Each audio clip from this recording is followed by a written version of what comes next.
हरे Krishna. Shrimad Bhagavatam canto 3 chapter 21 Manu Kardam संवाद। विदुर ने कहा, स्वयंभुव मनु की वंश परंपरा अत्यंत आदरणीय थी। हे पूज्य ऋषि, मेरी आपसे प्रार्थना है कि आप इस वंश का वर्णन करें जिसकी संतति वृद्धि संभोग के द्वारा हुई। स्वयंभुव मनु के दो पुत्रों प्रियव्रत तथा उत्तानपाद ने धार्मिक नियमानुसार सप्त दीप्तों वाले इस संसार पर राज्य किया। हे पवित्र ब्राह्मण, हे पाप विहीन पुरुष, आपने उनकी पुत्री के विषय में कहा है कि वे प्रजापति ऋषि कर्दम की पत्नी देवहूति थी। उस महायोगी ने, जिसे अष्टांग योग के सिद्धांतों में सिद्धि प्राप्त थी, इस राजकुमारी से कितनी संतानें उत्पन्न की, कृपा करके आप मुझे यह बताएं, क्योंकि मैं इसे सुनने का इच्छुक हूँ। हे ऋषि, कृपा करके मुझे बताएं कि ब्रह्मा के पुत्र दक्ष तथा रुचि ने स्वयंभुव मनु की अन्य दो कन्याओं की पत्नी रूप में प्राप्त करके किस प्रकार संतानें उत्पन्न की। महान ऋषि मैत्रेय ने उत्तर दिया, भगवान ब्रह्मा के लोकों में संतान उत्पन्न करने का आदेश पाकर पूज्य कर्दम मुनि ने सरस्वती नदी के तट पर 10,000 वर्षों तक तपस्या की। समाधि काल में कर्दम मुनि ने समाधि में अपनी भक्ति द्वारा शरणागतों को तुरंत समस्त वर देने वाले श्री भगवान की आराधना की।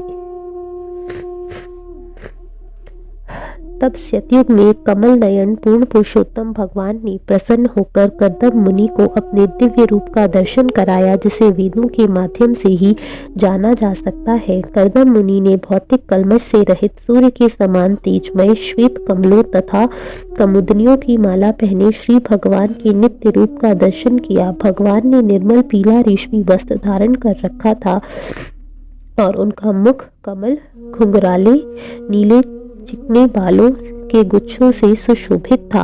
मुकुट तथा कुंडलों से आभूषित श्री भगवान अपने 3 हाथों में अपने विशिष्ट शंख, चक्र तथा गदा और चौथे में श्वेत कुमुदनी धारण किए हुए थे।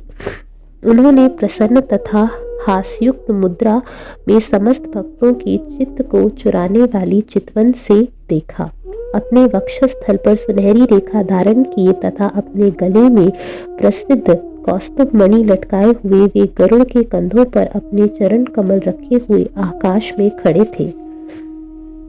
जब कर्दम मुनि ने पूर्ण पुरुषोत्तम भगवान का साक्षात दर्शन किया तो वे अत्यधिक तुष्ट हुए, क्योंकि उनकी दिव्य इच्छा पूर्ण हुई थी। वे भगवान के चरण कमलों को नमस्कार करने के लिए नतमस्तक होकर पृथ्वी पर लेट गए। उनका हृदय स्वाभाविक रूप से भगवत प्रेम वे भगवान के चरण कमलों को नमस्कार करने के लिए नतमस्तक होकर पृथ्वी पर लेट गए। उनका हृदय स्वाभाविक रूप से भगवत प्रेम से पूरित था। उन्होंने हाथ जोड़कर स्तुतियों द्वारा भगवान को तुष्ट किया। कर्दम मुनि ने कहा, हे परम पूज्य भगवान, समस्त अस्तित्वों के आधार, आपका दर्शन प्राप्त करके मेरी दर्शन की साथ पूरी हो गई। महान योगी जन बारंबार जन्म लेकर गहन ध्यान में आपके दिव्य रूप का दर्शन करने की आकांक्षा करते हैं। आपके चरण कमल सांसारिक अज्ञान के सागर को पार करने के लिए सच्चे पोत नाव के तुल्य है। माया के वशीभूत केवल अज्ञानी पुरुष ही इन चरण कमलों की पूजा इंद्रियों के शुद्ध तथा क्षणिक सुख की प्राप्ति हेतु करते हैं, जिनकी प्राप्ति नरक में सड़ने वाले व्यक्ति भी कर सकते हैं। तो भी हे भगवान, आप इतने दयालु हैं कि उन पर भी आप अनुग्रह करते हैं। अतः मैं भी ऐसी समान स्वभाव वाली कन्या से विवाह करने की इच्छा लेकर आपके चरण कमलों की शरण में आया हूँ, जो मेरे विवाहित जीवन में मेरी कामिक इच्छाओं को पूरा करने में कामधेनु के समान सिद्ध हो सके। आपके चरण प्रत्येक वस्तु के देने वाले हैं, क्योंकि आप कल्प वृक्ष के समान हैं। हे भगवान, आप समस्त जीवात्माओं के स्वामी तथा नायक हैं। आपके आदेश से सभी बद्ध जीव मानो डोरी से बंधकर अपनी अपनी इच्छाओं की तुष्टि में निरंतर लगे रहते हैं। उन्हीं का अनुसरण करते हुए हे धर्म मूर्ति, शाश्वत काल रूप आपको मैं अपनी आहुति अर्पण करता हूँ। फिर भी जिन पुरुषों में रूढ़ सांसारिकता तथा इनके पशुतुल्य अनुयायियों का त्याग कर दिया है और जिन्होंने परस्पर विचार विनिमय के द्वारा आपके गुणों तथा कार्यकलापों के मादक अमृत का पान करके आपके चरण कमलों की छत्र छाया ग्रहण की है, वे भौतिक देह की मूल आवश्यकताओं से मुक्त हो सकते हैं। आपके 3 नाभि वाला काल चक्र अमर ब्रह्म की धुरी के चारों ओर घूम रहा है। इसमें 13 तीलियां, 360 जोड़, 6 परिधियां तथा उस पर अनंत पत्तियां पिरोई हुई है। यद्यपि इसे घूमने में संपूर्ण सृष्टि की जीवन अवधि खर्च जाती है, किंतु वह प्रचंड वेगवान चक्र भगवान के भक्तों की आयु का स्पर्श नहीं कर सकता। हे भगवान, आप अकेले ही ब्रह्मांडों की सृष्टि करते हैं। हे श्री भगवान, उन ब्रह्मांडों की सृष्टि करने की इच्छा से आप उनकी सृष्टि करते, उन्हें पालते और फिर अपनी शक्तियों से उसका अंत कर देते हैं। ये शक्तियाँ आपकी दूसरी शक्ति योग माया के अधीन है। जिस प्रकार एक मकड़ी अपनी शक्ति से जाला बुनती है और पुनः उसे निगल जाती है। हे भगवान, इच्छा के न होते हुए भी आप स्थूल तथा सूक्ष्म तत्वों की इस सृष्टि को हमारी इंद्रिय तुष्टि के लिए प्रकट करते हैं। आपकी अहेतुकी कृपा हमें प्राप्त हो, क्योंकि आप अपने नित्य रूप में तुलसी दल की माला से विभूषित होकर हमारे समक्ष प्रकट हुए हैं। मैं आपके चरण कमलों में निरंतर सादर नमस्कार करता हूँ, जिनकी शरण ग्रहण करना श्रेयस्कर है, क्योंकि आप अकिंचनों पर समस्त आशीर्वादों की वृष्टि करने वाले हैं। आपके इन भौतिक लोकों को अपनी ही शक्ति से विस्तार दिया है, जिससे समस्त जीवात्माएं आपकी अनुभूति के द्वारा सकाम कर्मों से विरक्ति प्राप्त कर सके। मैत्री ने कहा, इन शब्दों से प्रशंसित होने पर गरुड़ के कंधों पर अत्यंत मनोहरी रूप में दैवी दीप्यमान भगवान ने अमृत के समान मधुर शब्दों में उत्तर दिया। उनकी भौएं ऋषि की ओर स्नेहपूर्ण हंसी से देखने के कारण चंचल हो रही थीं। भगवान ने कहा, जिसके लिए तुमने आत्म संयमादि के द्वारा मेरी आराधना की है, तुम्हारे मन में उस भाव को पहले ही जानकर मैंने उसकी व्यवस्था कर दी है। भगवान ने आगे कहा, हे ऋषि, हे जीवात्माओं के अध्यक्ष, जो लोग मेरी पूजा द्वारा भक्ति पूर्वक मेरी सेवा करते हैं, विशेष रूप से तुम जैसे पुरुष जिन्होंने अपना सर्वस्व मुझे अर्पित कर रखा है, उन्हें निराश होने का कोई प्रश्न नहीं उठता।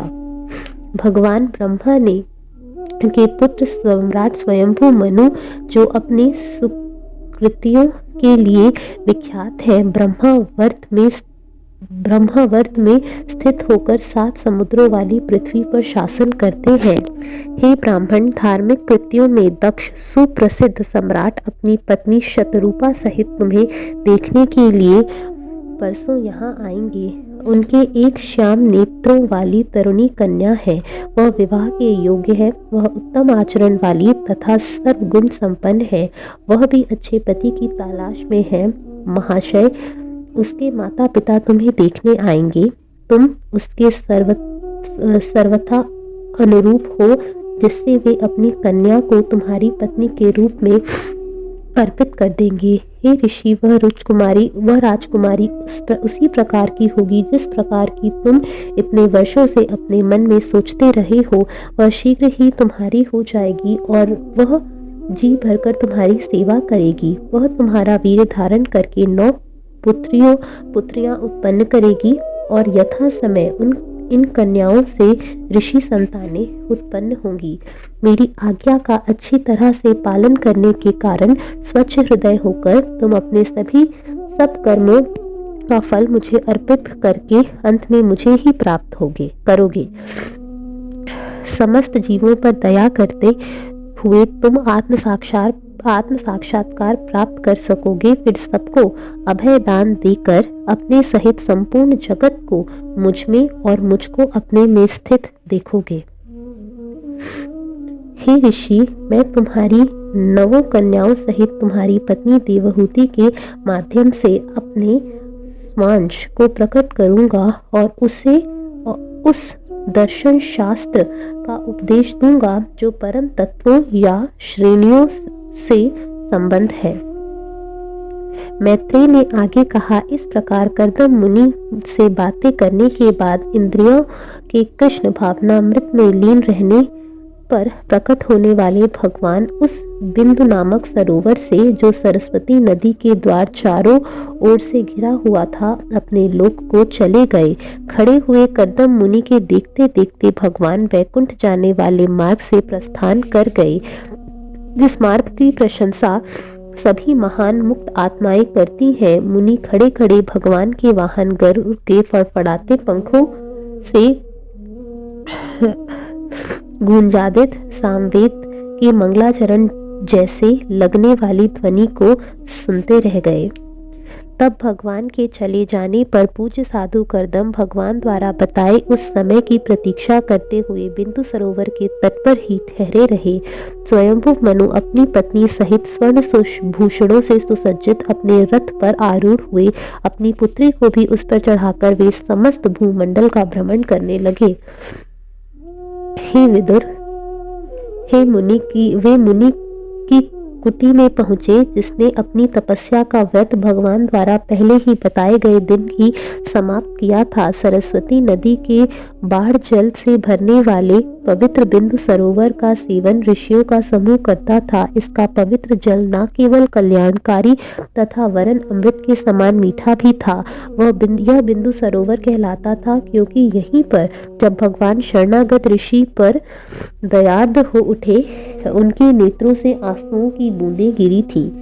सरोवर के तट पवित्र वृक्षों तथा लताओं के समूह से गिरे थे, जो सभी ऋतुओं में फलों तथा फूलों से लदे रहते हैं और जिनमें पवित्र पशु तथा पक्षी अपना अपना बसेरा बनाते थे और विविध प्रकार के कूजन करते थे। यह स्थान वृक्षों के कूंजों की शोभा से विभूषित था। यह प्रदेश मतवाले पक्षियों के स्वर से प्रतिध्वनित था। मतवाले भौरे मंडराते रहे थे, प्रमथ मोर गर्व से नाच रहे थे और प्रमुदित कोयले एक दूसरे को पुकार रही थी। बिंदु सरोवर कदम्ब, चंपक, अशोक, करंज, बकुल, आसन, कुंद, मंदार, कुटज तथा नव आम्र के पुष्पित वृक्षों से सुशोभित था। वायु, कारंडव, पल्व, हंस, कुकरी, जल पक्षी, सारक, चक्रवाक तथा चकोर के कलरव से गूंजायमान थे। इसके तटों पर हिरन, सूकर, शाही, नीलगाय, हाथी, लंगूर, शेर, बंदर, नेवला तथा कस्तूरी मृगों की बहुलता थी। उस पवित्र स्थान में आदि राजा स्वयंभू मनु अपनी पुत्री सहित प्रविष्ट हुए और उन्होंने जाकर देखा कि अभी अभी पवित्र अग्नि में आहुति देकर वे मुनि अपने आश्रम में आसन लगाए थे। उनका शरीर अत्यंत आभावान था। यद्यपि वे दीर्घ काल तक कठोर तपस्या में लगे हुए थे, किंतु वे तनिक भी क्षीण नहीं थे, क्योंकि भगवान ने उन पर कृपा कटाक्ष किया था और उन्होंने भगवान के चंद्रमा के समान स्निग्ध अमृतमय शब्दों का पान किया था। मुनि लंबे थे, उनकी आंखें बड़ी बड़ी थी, मानो कमल दल हो, और उनके सिर पर जटा जुट था। वे चिथड़े पहने थे। स्वयंभू मनु उनके पास गए और उन्होंने देखा कि वे धूस रहित में मानो बिना तराशा हुआ कोई मणि हो। राजा को अपना आश्रम में आकर प्रणाम करते देख उस मुनि ने आशीर्वाद देकर सत्कार किया और यथोचित सम्मान सहित उसका स्वागत किया।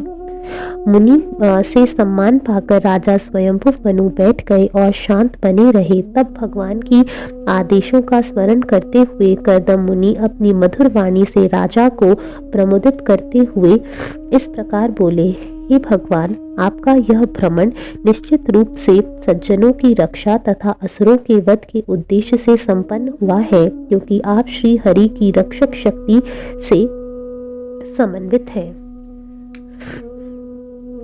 जब भी आवश्यक होता है आप सूर्य, चंद्र, अग्नि, इंद्र, वायु, यम, धर्म, वरुण का अंश धारण करते हैं। आप भगवान विष्णु के अतिरिक्त अन्य कुछ नहीं है, अतः आपको सभी प्रकार से नमस्कार है। यदि आप अपने विजयी रत्न जटिल रथ पर, जिसकी उपस्थिति मात्र से अपराधी भयभीत हो उठते हैं, सवार ना हो, यदि आप अपने धनुष की प्रचंड टंकार ना करें, और यदि आप तेजवान सूर्य की भांति संसार भर में एक विशाल सेना लेकर विचरण ना करें, जिसके पदाघात से पृथ्वी मंडल हिलने लगती है, तो स्वयं भगवान द्वारा बनाई गई समस्त वर्णों तथा आश्रमों की व्यवस्था चोरों तथा डाकुओं द्वारा छिन्न भिन्न हो जाए।